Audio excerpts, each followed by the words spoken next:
Hello student, I am Gunjan Tandon. Welcome back to my channel Gunjan Gurukul. Student, इस video में हम पढ़ रहे हैं क्लास 9 की बायोलॉजी का चैप्टर 14 नेचुरल रिसोर्सेज। ठीक है, नेचुरल रिसोर्सेज हम देखते हैं क्या होता है इस चैप्टर में। इस चैप्टर में बताया गया है, देखिए इसको मैं मार्क करती जाती हूँ जिससे आपके लिए ईजी हो जाएगा। फर्स्ट पैराग्राफ में दिया है, our planet earth is the only one on which life as we know it exist. हम सबको पता है कि सिर्फ अर्थ ही एक ऐसा प्लैनेट है जिस पर लाइफ एग्जिस्ट करती है, right. Life on earth is dependent on many factors. और जो ये अर्थ पर जो हमारी लाइफ है वो बहुत सारे फैक्टर्स पे डिपेंड करती है। और वो फैक्टर्स क्या हैं जो एक लिविंग ऑर्गेनिज्म को की रिक्वायरमेंट को पूरी करती है, ठीक है, for the sustenance of life, है ना। वो सारे रिसोर्सेज क्या होते हैं, मीन्स ऐसी चीज़ें जो यूजफुल थिंग्स हैं, है ना, जो खजाने हमें नेचर से मिले हैं, जो एनवायरनमेंट से मिले हैं, राइट। तो रिसोर्सेज क्या हो गए जो हमें नेचर से मिले हैं। और वो नेचुरल रिसोर्सेज जो होते हैं, human being, not only human being, all the living organism को एक लाइफ की बेसिक नीड कंप्लीट करने के लिए, बेसिक नीड की जो रिक्वायरमेंट होती है ना, उसको फुलफिल करने के लिए जो कुछ भी हम नेचर से लेते हैं, जो भी रिसोर्सेज प्रेजेंट हैं, वो हमारे नेचुरल रिसोर्सेज कहलाते हैं, है ना। ठीक है, तो ये क्लियर हो गया कि लाइफ जो है वो हमारे अर्थ जो एक प्लैनेट है उस पर इसीलिए पॉसिबल है क्योंकि all the natural resources are available which fulfil our basic requirement और बेसिक नीड। ठीक है, ये वो सारी लिविंग कंडीशन जो हैं अर्थ पर प्रेजेंट हैं, जो एक एक कंडीशन को क्रिएट करती हैं, एक कंडीशन प्रोवाइड करती हैं लिविंग क्रिएचर्स को सरवाइव करने के लिए। ठीक है, सर्वाइवर के लिए वो सारे रिसोर्सेज नेचर में प्रेजेंट हैं जो हमें सरवाइव करने में हेल्प करते हैं, राइट। नाउ हम देखते हैं कि वो रिसोर्सेज हैं क्या। What are these resources on the earth. तो हमारे रिसोर्सेज कौन से हैं, land, water and the air. These are the main basic 3 natural resources जो हमारी सारी रिक्वायरमेंट को फुलफिल करते हैं। ठीक है, तो land, water and the air resources की जब हम बात करते हैं तो नेचुरल रिसोर्सेज में जो है दो अलग अलग टाइप के रिसोर्सेज हैं, biotic and abiotic, right. Biotic कौन से होते हैं, जो लिविंग होते हैं, जैसे प्लांट्स एंड एनिमल्स। और एबायोटिक कौन से हो गए, अभी हमने देखे, लैंड, वाटर एंड एयर। ठीक है, जो एनवायरनमेंट में अबेंडेंट क्वांटिटी में प्रेजेंट हैं। तो रिसोर्सेज कौन से हो गए, बायोटिक एंड एबायोटिक। बायोटिक में हो गए plants and animals and abiotic में हो गए land, water and air. Clear. तो ये बेसिक चीज़ें आप पिछले क्लासेस से भी पढ़ते आ रहे होंगे, आपको आइडिया होगा, लेकिन यहाँ पर मैंने बायोटिक और एबायोटिक आपको क्लियर कर दिया है। बायोटिक एबायोटिक के अलावा अगर आप देखें तो ये जो हमारे रिसोर्सेज हैं, ये अगेन जो है हम इनको दो कैटेगरीज में डिवाइड कर देते हैं। वो कौन सी हैं, renewable and non renewable, right. Renewable and non renewable. Renewable means जिनको जो है बहुत ज़्यादा अबंडेंट क्वांटिटी में प्रेजेंट हैं, ठीक है, और जिन्हें रेप्लेनिश किया जा सकता है, दोबारा जो है अगर ये ख़त्म हो गए तो ये फिर से गेन किए जा सकते हैं। नॉन रिन्यूएबल मीन्स जो लिमिटेड क्वांटिटी में प्रेजेंट हैं, लाइक कोल है, मिनरल्स हैं, ये सारी चीज़ें अगर हमने इनका ज़्यादा यूज़ किया या इनको जो है इनका ठीक से जो इनको वेस्ट अगर हमने किया तो we can not regain these resources. ठीक है, रिन्यूएबल और नॉन रिन्यूएबल ये सारी चीज़ें आप क्लास 5 to 8 पढ़ते आ रहे हैं, लेकिन यहाँ पर मैंने आपको एक रिमाइंडर दे दिया है कि रिसोर्सेज में सिर्फ आप लैंड, वाटर, एयर को ना समझें, बहुत सारे रिसोर्सेज को भी जो है 2 पार्ट्स में डिवाइड किया गया है। बायोटिक और एबायोटिक हम ले लें, ठीक है, और रिन्यूएबल और नॉन रिन्यूएबल ले लें। क्लियर, ये सारे टर्म्स आपको समझ में आ गए होंगे। ठीक है, अब यहाँ पे बात हो रही है, the outer crust of the earth is called the lithosphere. देखिए जो हमारी अर्थ है, अर्थ की अगर हम बात करें तो उसके स्ट्रक्चर में अगर हम देखें तो सबसे बाहर का जो पोर्शन होता है जिसे हम कहते हैं अर्थ क्रस्ट। अर्थ क्रस्ट यानी जो हमारा सॉइल वाला पार्ट होता है, ठीक है, सॉइल है तो हम फार्मिंग करते हैं, एग्रीकल्चर जो है होता है जिससे हमारी फूड की रिक्वायरमेंट पूरी होती है। क्लियर, तो ये हो गया, यानी सॉइल वाला पार्ट हमारा क्या हो गया, ये हो गया हमारा लिथोस्फीयर।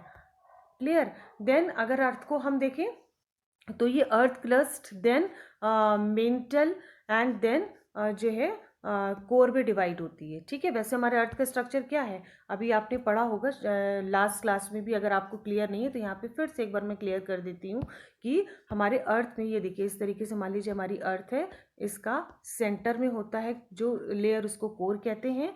ये हो गई मेंटल और ये हो गया हमारा अर्थ क्रस्ट। ठीक है, अर्थ क्रस्ट हो गया हमारा लिथोस्फीयर वाला पार्ट जिसको हम सॉइल कहते हैं। क्लियर। देन अर्थ को अगर हम देखें, ठीक है, अर्थ पर कैसे जो है हमारा जो अर्थ जो है वो डिवाइड है किस तरह से, तीन मेन उसमें। फर्स्ट हो गया हमारा लिथोस्फीयर, देन वाटर जिसको हम हाइड्रोस्फीयर कहते हैं, और देन हमारा कौन सा नेक्स्ट वाला पार्ट हो गया इसमें जो है एयर। एयर जो हो गया वो हमारा आउटर पार्ट हो गया। ठीक से इसको आप एक बार फिर से समझ लीजिए। ये हो गई हमारी अर्थ। देखिए ये हो गई हमारी अर्थ जिसकी आउटर कवरिंग जो है, ये आउटर कवरिंग हो गई जो एटमॉस्फेयर यानी एयर की बनी हुई है। ठीक है, नेक्स्ट हो गई हमारा 75% पार्ट जो किसका हो गया, वाटर का, जिसको हम हाइड्रोस्फीयर कह रहे हैं। नेक्स्ट जो पार्ट हो गया वो हमारा हो गया अर्थ क्रस्ट जिसको हम क्या कह रहे हैं, लिथोस्फीयर। ठीक है, तो ये लिथोस्फीयर, हाइड्रोस्फीयर एंड एटमॉस्फेयर ये मिलके क्या बनाते हैं, कंप्लीट बायोस्फीयर।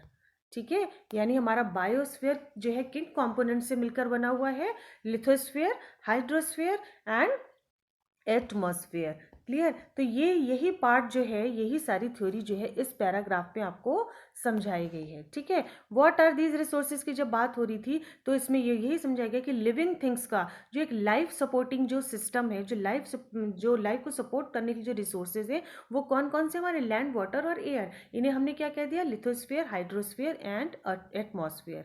ठीक है, तो ये सारे जितने भी लिविंग थिंग्स जो हैं, हमारी ऑर्गेनिजम्स जो हैं, उनके लिए दे कॉन्स्टिट्यूट बायोटिक कंपोनेंट। अभी मैंने बात की थी ना, बायोटिक कंपोनेंट्स जो थे हमारे लैंड, वाटर, एयर, ये मिलकर क्या बनाते हैं, हमारा कंप्लीट एक बायोस्फीयर। क्लियर। तो बायोस्फीयर किन चीज़ों से मिला होता है, इन तीन कंपोनेंट से मिलकर बना होता है, जिसमें जो आउटर मोर है वो हमारा क्या है, एटमॉस्फेयर। ठीक है, अब इसको हम डिटेल में आगे स्टडी करते हैं। क्लियर। तो यहाँ तक आपको क्लियर हो गया होगा कि what are natural resources and natural resources कौन कौन से हैं, biotic, abiotic, abiotic में कौन से, लैंड, वाटर और एयर जो एबंडेंट क्वांटिटी में है और जो हमारे सराउंडिंग, हमारे एनवायरनमेंट में प्रेजेंट है, एक लाइफ सपोर्टिंग सिस्टम की तरह काम करते हैं। ठीक है, and everybody needs these resources for sustenance of life. Clear. Then topic is given, the next topic is given here, that is the breath of air. Now we'll talk about atmosphere. यानी air क्या है, चारों तरफ हमारी क्या है, air है। और एयर में क्या क्या चीज़ें प्रेजेंट होती हैं, एयर किन चीज़ों का मिक्सचर होता है, oxygen, carbon dioxide, nitrogen and also water vapour. यानी जो हमारा एटमॉस्फेयर है, जो हमारी एयर है, वो डिफरेंट गैसेस का कॉम्पोजिशन है। उनमें कौन कौन सी हैं, oxygen, carbon dioxide, nitrogen and water vapour, जो मिलकर हमारा पूरा एटमॉस्फेयर बनाती हैं। ठीक है, हमारे ही प्लैनेट पर ऑक्सीजन प्रेजेंट है, लेकिन हम वीनस और मार्स की अलग, दूसरे प्लैनेट्स की अगर हम बात करें तो वहाँ कार्बन डाइऑक्साइड जो है मेन कंपोनेंट है, वहाँ ऑक्सीजन नहीं प्रेजेंट है। Oxygen is absent on Venus and Mars. ठीक है, सिर्फ अर्थ ही ऐसा है प्लैनेट जिस पर ऑक्सीजन प्रेजेंट है और जो क्या कहते हैं हमें ऑक्सीजन देती है और लिविंग ऑर्गेनिज्म के लिए ज़रूरी है। क्लियर। देन नेक्स्ट देख लेते हैं, carbon dioxide constitute the 95 to 97% of the atmosphere on Venus and Mars. Venus and Mars में जो है कार्बन डाइऑक्साइड का परसेंटेज ज़्यादा होता है। ठीक है, अब जितने भी लिविंग ऑर्गेनिज्म है जिनकी हमने अभी तक हम पढ़ते आ रहे हैं term you karyotic and pro karyotic. ठीक है, तो हमने देखा था कि देख लेते हैं वो कैसे ऑक्सीजन को यूज़ करते हैं। Eukaryotic cell and many prokaryotic cell ये क्या करते हैं, ऑक्सीजन का ब्रेक डाउन करके उनको ग्लूकोज मॉलिक्यूल्स में ब्रेक करते हैं और उनसे एनर्जी लेते हैं अपनी एक्टिविटीज को परफॉर्म करने के लिए। क्लियर। तो this results in the production of carbon dioxide. कैसे होता है, हम जो है एयर से ऑक्सीजन ले रहे हैं। ठीक है, ऑक्सीजन जो यूज़ हो रही है हमारी जो बॉडी की मेटाबॉलिक एक्टिविटीज़ हैं वो कौन कौन सी थी, रेस्पिरेशन, डाइजेशन, एक्सक्रीशन, इन सब में जो है जब ये सारी एक्टिविटीज़ में ऑक्सीजन यूज्ड हो जाती है, एक पर्टिकुलर कोई फाइनल प्रोडक्ट बन जाता है। उस फाइनल प्रोडक्ट के बाद जो एक वेस्ट प्रोडक्ट भी बनता है, जो वेस्ट प्रोडक्ट क्या होता है, कार्बन डाइऑक्साइड के फॉर्म में निकलता है और जिसको हम एक्सक्रीट करते हैं हमारी बॉडी से, जो हमारे लिए यूज़फुल नहीं है हम उसको बाहर निकाल देते हैं। ठीक है, है। तो इस तरीके से कार्बन डाइऑक्साइड का प्रोडक्शन होता है। और अगर हम देखें, और ये ऑक्सीजन किस तरीके से यूज होती है, कार्बन डाइऑक्साइड कहाँ कहाँ यूज होती है, कंबशन में, ठीक है, जिनसे हमारी ह्यूमन एक्टिविटीज के थ्रू निकल रही है, बर्निंग ऑफ फ्यूल्स में, या फिर जो फॉरेस्ट फायर, जब फॉरेस्ट फायर होती है, आग लग जाती है फॉरेस्ट में, तो उनसे भी कार्बन डाइऑक्साइड जो है वो बाहर निकलती है, ठीक है। इसके अलावा the percentage of carbon dioxide हमारी एटमॉस्फेयर में किस तरह से प्रेजेंट है, दो फिक्स्ड फॉर्म में, राइट। या तो प्लांट्स उनको फोटोसिंथेसिस के थ्रू अपना खाना बनाने में यूज करते हैं, है ना। देखिए यहाँ पे लिखा हुआ है, green plant converts carbon dioxide into glucose in the presence of sunlight, जिसको हम फोटोसिंथेसिस कहते हैं, ये हम पढ़ते आ रहे हैं। एंड जो मरीन एनिमल्स हैं, मरीन एनिमल्स कैसे यूज करते हैं, कार्बन डाइऑक्साइड का यूज करते हैं कार्बोनेट के फॉर्म में फॉर मेकिंग देयर शेल्स, है ना।